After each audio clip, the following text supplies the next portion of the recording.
Okay, hello everyone. Welcome to this second part of the lecture that was properties of convolution in LTI systems. So we'll start with the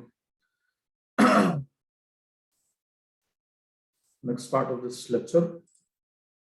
So in the last lecture, we had studied some of the major properties of LTI systems. Basically, we had discussed 5 properties that were property of commutative property, distributive property, associative property, property of delta function, and property of derivatives. Now we are going to start with the 6th property of convolution, and this property is known as the property of integration. Property of integration. Essentially, this property states that if I have an LTI system whose output is y of t, this y of t will be equal to the convolution between the input x of t, and now suppose that the impulse response of this LTI system is the unit step function. Let us say if this is the case that we are dealing with, we have the input to this LTI system as x of t, and the impulse response of this LTI system is, let us say, the unit step function, and this produces an output y of t. So y of t is essentially the convolution between the input x of t and the impulse response, that is u of t. So if this is the case, the output y of t is basically equal to the integration of x of the function signal x of t that we write as x of tau d tau from minus infinity to t. Okay, this is essentially the property. We'll try to study this property with the help of something which we had done. Let us say that we have y of t that is equal to x of t, and that is convolving with u of t. Now let's start with, suppose I want to calculate the derivative of this output y of t.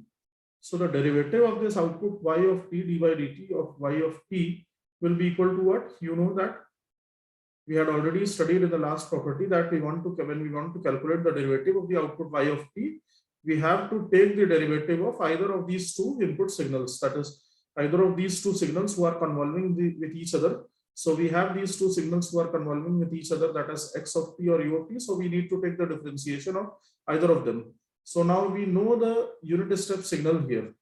So the unit step signal is known to us. So it will be better to differentiate the unit step signal because x of t we don't know. So basically we will write here the differentiation of the unit step signal, that is d by dt of u of t. So we get here basically this is x of t convolving with del of t. The differentiation of the unit step signal is del of t, and this will come out to be equal to x of t. So we have basically d by dt of y of t that is equal to d by dt of y of t that is equal to x of t. Now I want to recover y of t back. So what I will do is basically I'll integrate this y of t, okay, this d by dt of y of t, so as to obtain the function, that is, unless this y of t is a constant value, unless it is some constant value, some scalar value, we will be able to recover the y of t function back when we have the differentiation of y of t with us. So I'll basically integrate this entire function d by dt of y of t. I'll change the time variable here again with a dummy variable. Let us say d by d tau of y tau, and this will be integrated with respect to the variable tau from minus infinity to infinity. So we know, minus infinity to, basically we have, this will be t, and this will give us, basically this will be equal to x of tau d tau, and that is integrated from minus infinity to t, And this will give us, when I basically see that d tau and d tau get cancelled, and d simply the differential of y of tau. So basically we have this as y of t. Okay, from minus infinity to t. So that is basically y of t. Okay, so we can see here that y of t, when we have y of t that is equal to the convolution between any input x of t and unit step function. So that will simply become the integral of the function that is in the input, that is x of t, in this manner. Okay, so this is basically the property of integration. The next property of convolution is time delay. So we'll do the time delay property. Time delay property essentially says that, suppose we have an LTI system with us, and where we have the input x of t, and let us say that the input is x1 of t, and the impulse response of this LTI system is, let us say, x2 of t, such that the output of y of t is obtained here. So y of t will be equal to what? That will be equal to the convolution between x1 of t and x2 of t. Now suppose we have a time delay in both these signals. The signal x1 of t is delayed by time t1. Let us say that the signal x1 of t is delayed by time t1, and the signal x2 of t is delayed by time t2. Suppose we have this thing happening in our system. The signal x2 of t is delayed by time t2. Now we want to calculate the convolution between x1 of t minus t1 with x2 of t minus t2. So when we have this thing where we have x1 of t minus t1 convolving with x2 of t minus t2, so this will be equal to y of t minus the summation of the delays of both these input signals. Okay, that will be equal to basically the output delayed by the summation of the individual delays of the individual inputs. Okay, so this is basically, we will try to do one example here, where let us say that we have been asked to calculate the convolution between u of t minus 1 and u of t minus 2, that is unit step signal delayed by 1 unit and unit step signal delayed by 2 units. So suppose we want to calculate this. So we know that the convolution between unit step signal ut and another unit step signal ut is given as r of t. Okay, r of t, that is a ramp signal. Okay, which means that we have a unit step signal u of t, we have another unit step signal u of t. So when both these signals convolute, we obtain a signal that is a ramp signal r of t. This is basically what we obtain. Now when we have u of unit step signal that is delayed by 1 time unit and unit step signal that is delayed by 2 time units, when these two are convolving, so as per the law that time delay law that we studied just now, we will get the output ramp signal that will be delayed by 1 plus 2, that is 3 time units. So this will be r of t minus 3. So essentially we have the output as, we can draw graphically, when we wanted to convolute the signal u of t minus 1, so which means that we have the unit step signal that is delayed by 1 time unit, and we have the unit step signal that is delayed by 2 time units, 1 and 2 here. So the convolution of this produces a ramp signal that has been delayed by 3 time units. This is 3, this is 1, 2, and 3. So this is essentially the law of time delay. And then the next law of the next property of convolution that comes is the time scaling property. So we have the time scaling property. So what the time scaling property says is, again, we are going to consider the two signals only for our convolution, that is x1 of t and x2 of t, and they are convolving together to give the output, that is y of t. Okay, now we have a scaling parameter, let us say a. In both these signals, we have this a scaling parameter. Okay, we are not going to consider different scaling parameter. This property is defined for a single scaling parameter. So this is a single scaling parameter a.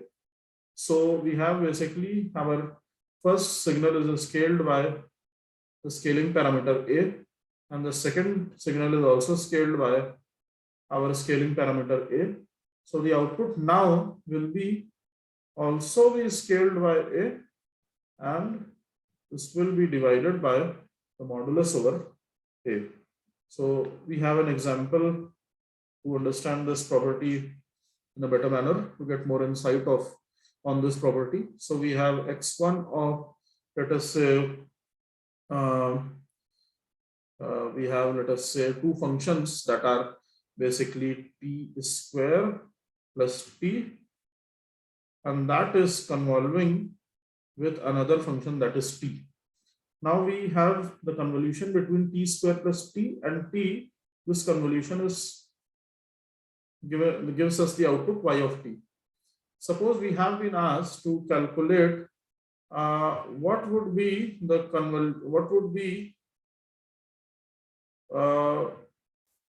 convolution between what two variables now will produce the output 1 by 3 y of 3t. So we can see that from this law we can directly see that the magnitude of a here is 3. So we have the scaling parameter as 3, and basically when we convolute the two signals that are giving y of t, which is scaled by a scaling parameter of 3, that is, this one is basically we have as x1 of t, and this is basically our x2 of t. So essentially, to obtain 1 by 3 y of 3t, we have to convolute x1 of 3t with x2 of 3t. Okay, so what we will obtain here, that is basically we will have 3t whole square plus 3t. This entire function will be convoluted with 3t here. So the output that we obtain here is 9t square plus 3t. I'm sorry, that is not the output, but that is the inputs that we are obtaining here. It's 9t square plus 3t, and here it is 3t. Okay, so we get here 1 by 3 y of 3t. Okay, so this is essentially the time scaling property. The next property is the property of area. So the property of area, this is basically the ninth property, and that is the property of area. So what the property of area says is that if we have, again, suppose that we have two signals that are x1 of t and x2 of t. These are the two signals that we are having, and they are both convolving with each other. So this gives us the output y of t. Suppose. Now, suppose the area of the signal x1 of t was a1, and the area of the signal x2t was a2, and the area of the signal output signal y of t is a, let us say. So what will be a? A will be equal to simply the product between a1 and a2. Okay, a will be equal to the multiplication between a1 and a2. Okay, so this is essentially the Suppose we have, I say that we have two signals here. Let us say that x1 of t is given as, let's say in this manner. This diagram has been drawn a bit uh, in a bit rough way. Let's try to make out that this is the horizontal axis of time. So we have this varying from -1 to 2. And suppose we have another signal where we have the y-axis that is representing as x2 of t, and the horizontal axis is representing the time t. So now this signal has this kind of function that is basically varying from 0 to, let's say, 4, and this magnitude of this peak is, let us say, 2 on the y-axis, and here also this magnitude of this peak is 2. Okay, so we want to calculate the we have the convolution that is going on between these two, x1 to t and x2 t. So we get some output signal y of t. Now if somebody asks that what would be the area, what would be the area of y of t? Somebody asks that what would be the area of y of t? So that will be simply the area of x1t multiplied by the area of x2t. So we can see that the area of x1t, you can see that it will be the length of this, this is a rectangular signal. You can see that the length of the signal is 3 and the width of the signal is 2. So we have, suppose, let us say this is A1 and this is A2, the area of signal x1t is A1. So A1 is equal to 6. And then we have A2 that is equal to, we have this triangle, so half into base into height, so half into 2 into 2. So this is half into 2 into 2, and that comes out to be 1 into 2, that is 2. Okay, so basically we have here, sorry, the base is 4. The base is 4 here. Okay, so we'll get here 2 into 2, that is 4.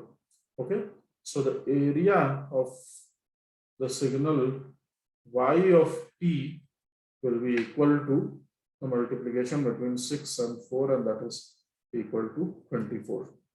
Okay, so this is the property of area, and the last property, and a very important property, is basically the property of duration. That is the property of duration. Again, suppose we have the output signal that is y of t, and this output signal y of t of an LTI system is basically the convolution between two input signals, that is x1 of t and x2 of t. These are the two input signals that we are having. So x1 of t convolves with x2 of t.